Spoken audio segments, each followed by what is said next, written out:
St. Paul's Cathedral. Over 300 years ago, one of the greatest feats of engineering in British history rose above the skylines of London, St. Paul's Cathedral. Its story begins in tragedy. In 1666, the Great Fire of London swept through the city, destroying the medieval St. Paul's that had stood for centuries.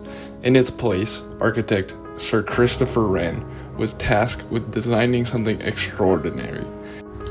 His first idea was a round, classic-style building with a huge dome, but the church leaders didn't like it because it didn't have enough room for their liturgy.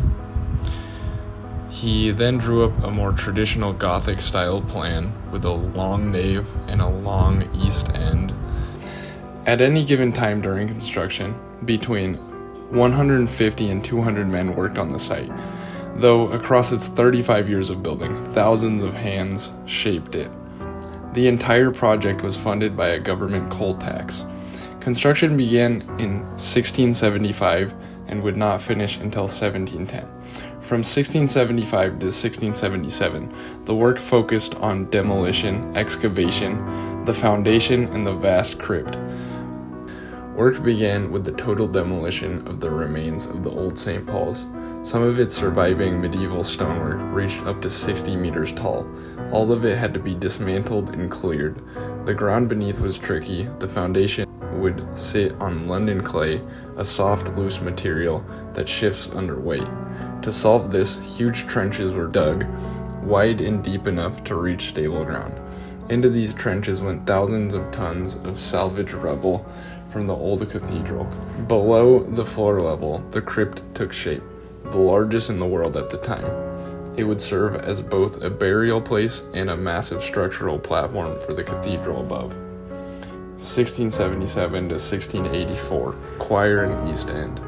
The next priority was to build the choir and east end so the cathedral could be used for worship long before the rest was finished.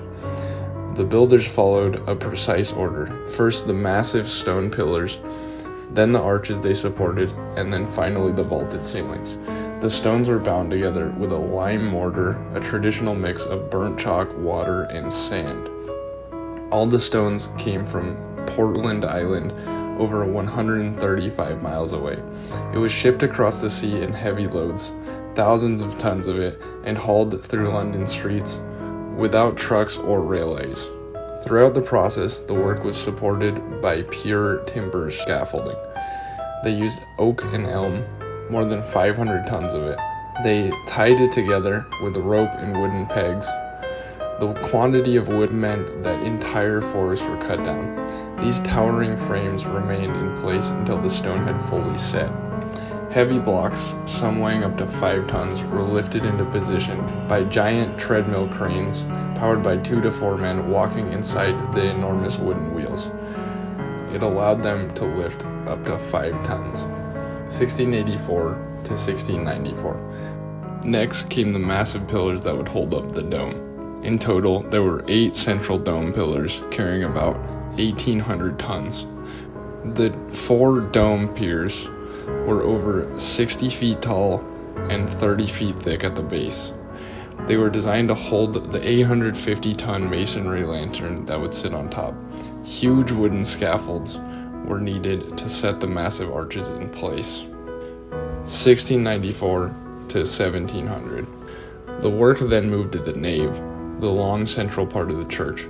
The stage wasn't easy. Several of the vaults collapsed during the construction. 1697 to 1708, the dome. The dome was the most complex part of the whole project. It had to support the huge light tower at the top, so Wren used 3 separate structures. The inner dome, which can be seen from the inside of the cathedral, and it's decorated with paintings of the Apostle Paul's life. The second dome was a hidden masonry cone over 2 feet thick and made from more than 700,000 bricks. It was designed to hold the 850-ton lantern.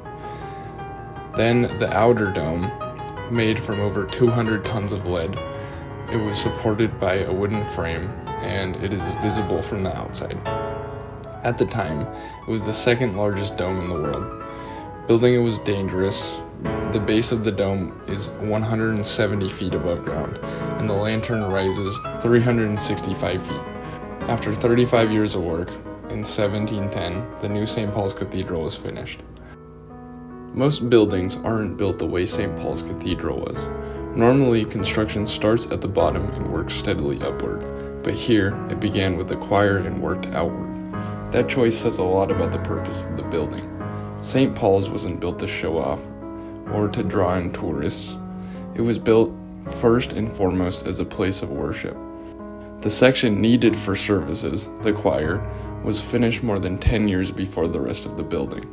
This decision reflects the deep commitment of the English people to their faith. Nothing like this had ever been attempted in Britain before. The project cost £1.2 million in 1724, the equivalent of over $228 million today, or about $307 million. The enormous funding, the cutting-edge engineering, and the thousands of skilled craftsmen who worked on it all point to one thing. In this culture, building a space for God was worth every effort.